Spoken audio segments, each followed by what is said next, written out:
s'il vous plaît. De série, alors très bien, merci beaucoup. Bonsoir à tous et bienvenue à vous à la Cinémathèque française pour cette grande soirée des lauréats de la Fondation Gann. Soirée d'exception parce que, effectivement, nous fêtons aujourd'hui un anniversaire. Nous fêtons nos 30 ans. 30 ans, c'est pas rien, c'est beaucoup de temps passé, beaucoup de temps à accompagner la création pour le cinéma. Permettez-moi d'ailleurs de saluer celle qui a donné naissance à la Fondation, qui est parmi nous ce soir, Catherine Lecoq, la première déléguée de la Fondation Gann pour le cinéma. Depuis, il s'est passé beaucoup de choses et on est là pour fêter tout ça ensemble. La Fondation a souhaité cette année, en cette année anniversaire, peut-être de célébrer les lauréats de manière plus collective, pour que la bienveillance des uns encourage les autres. Ce sont d'anciens lauréats qui nous font l'amitié d'être avec nous ce soir et qui vont remettre donc leur prix aux nouveaux venus. Alors elle s'appelle Meryem Benembarek et son projet, ou son film, je ne sais pas où ça en est, s'appelle Sophia. Sonia nous emmène au Maroc avec deux cousines dont l'une s'aperçoit qu'elle est enceinte au moment même où elle perd les os. Et les deux jeunes femmes vont donc se lancer dans une course effrénée à la recherche du père, sous peine de finir en prison. La condition des femmes au Maroc est donc la toile de fond de ce drame familial qui est actuellement en tournage à Casablanca. Oui, elle a commencé son tournage à Casablanca la semaine dernière, donc.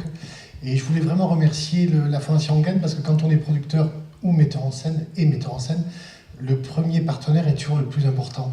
Ensuite, d'autres partenaires viennent parce qu'il faut toujours un premier pour que les autres aient confiance. Ils ont, à travers ce scénario, je trouve, célébré un petit peu ce portrait de femme et de jeunesse marocaine sans concession que Meryem a fait dans son scénario. C'est quelqu'un qui est très convaincu et traversé, inspiré par son sujet, et c'est ça, être un metteur en scène, convaincu par ce qu'elle va filmer. Il s'appelle Jairo Bustamante pour le film Tremblement. Nous partons maintenant à Guatemala City où un père de famille évangélique et pratiquant voit sa vie ébranlée le jour où il tombe amoureux d'un homme.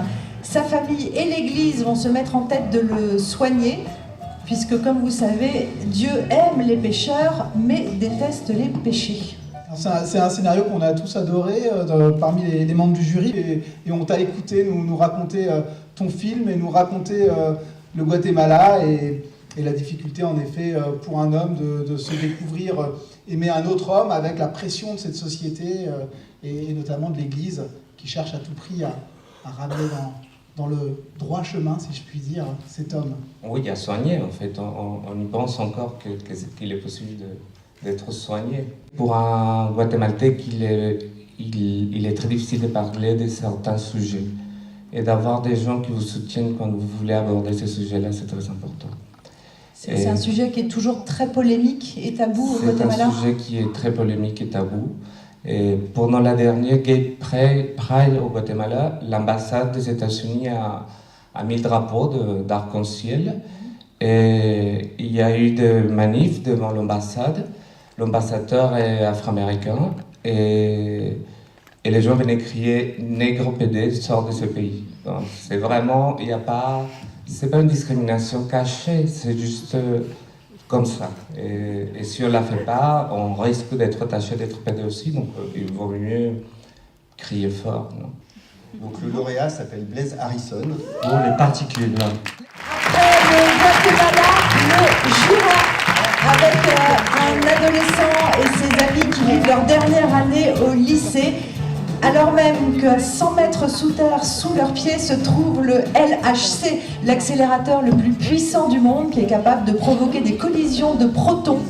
Et nos amis vont peu à peu découvrir des transformations du paysage à laquelle ils ne s'attendaient pas. C'est un film qui oscille entre plusieurs genres, le teen movie, le film fantastique. C'est un peu inclassable comme scénario, c'est certainement ce qui nous a charmé, c'est une très belle écriture.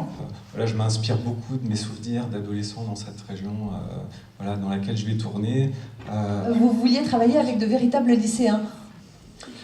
Oui, c'est ça. Enfin, c'est vrai que je viens du documentaire et c'est une approche que j'ai envie de maintenir pour développer, pour mettre en scène ce projet. Donc c'est vrai que je vais travailler qu'avec des noms professionnels et m'inspirer aussi de leurs histoires.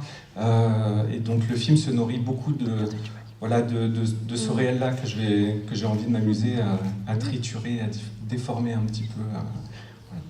Le 4e lauréat, c'est Jean-Bernard Marlin pour Scheherazade. Nous allons maintenant partir à Marseille où nous serons les témoins de l'histoire d'amour entre Zachary, un tout jeune homme de 17 ans qui sort de prison, et une jeune prostituée dont le nom enchanteur donne son titre au film Scheherazade. Le travail avec les acteurs, c'était vraiment le cœur de ce projet. Pour moi, c'est des pépites. Quoi, voilà. Kenza, Dylan. Et je suis très très fier de ce qu'ils ont fait.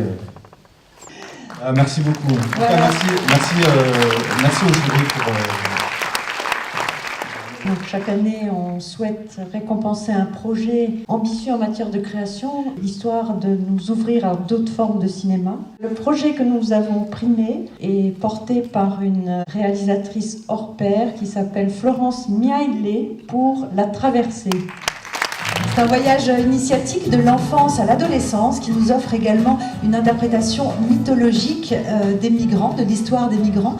Et le scénario coécrit avec Marie Desplechin a par ailleurs gagné le prix du meilleur scénario au festival Premier Plan d'Angers. On a été littéralement emportés parce que l'histoire a une charge émotionnelle incroyable. Comme vous l'avez dit, c'est l'histoire d'une migration. Il n'y a pas que les oiseaux qui migrent, il y a les hommes aussi. Et donc, c'est vraiment une histoire de toute humanité qui, en plus, connaît une actualité brûlante aujourd'hui. La technique de la peinture animée est une véritable prouesse. C'est de l'animation directe sous les caméras. Contrairement aux dessins animés traditionnels où les images sont faites les unes après les autres et ensuite filmées, enfin en tout cas elles l'étaient, maintenant il y a beaucoup de choses qui se font sur ordinateur, mais la peinture animée sous caméra, ça c'est... En fait, on fait une première image du plan et puis ensuite on la transforme et au fur et à mesure des transformations, on prend des images et c'est toutes ces images successives qui font le mouvement. Mais chaque image détruit la précédente et à la fin... Ça procède par recouvrement. On procède par recouvrement, par effacement, etc. Puisqu'on n'a pas tous les jours 30 ans, profitons-en. La Fondation Gann a décidé de décerner exceptionnellement cette année un prix 30 ans. Oui, voilà 30 ans qu'on soutient quand même les premiers films, les premières œuvres. Et on s'est dit, pourquoi pas faire appel à des grands metteurs en scène de renom pour qu'ils viennent nous raconter leur première fois, leur premier film, mais surtout replacer ce premier film dans le contexte de toute leur filmographie. Alors, Monsieur le Président. Alors, le prix donc est attribué à l'image originelle, produit par Jérôme Barthélémy et Daniel Sauvage de Caïman Productions et réalisé par Pierre-Henri Gibert. Il y avait ce désir commun, lorsqu'on en a parlé, d'évoquer justement cette prise de risque de la première fois et de le vivre un peu comme une aventure, parce qu'une fois que le film est fini, on a toujours l'impression que c'est cohérent, que c'est clos et qu'il n'aurait jamais pu être autre chose que ce qu'il est. Et non. Et en l'occurrence, moi, je sais pas, Lynch, il a mis 5 ans pour faire un film. Sur un bout de scénario 5 ans. On s'est dit que cette parole de cinéastes qui racontent leur première fois, c'est aussi intéressant pour des jeunes cinéastes, des apprentis cinéastes. Voilà. Enfin, en tout cas, nous, ça nous intéresse, cette parole, donc on est parti de cette envie-là. Donc, voilà. Ça fait partie des accroches, en tout cas. C'était vraiment l'idée de la transmission, hein. C'est vrai, c'est vraiment ça.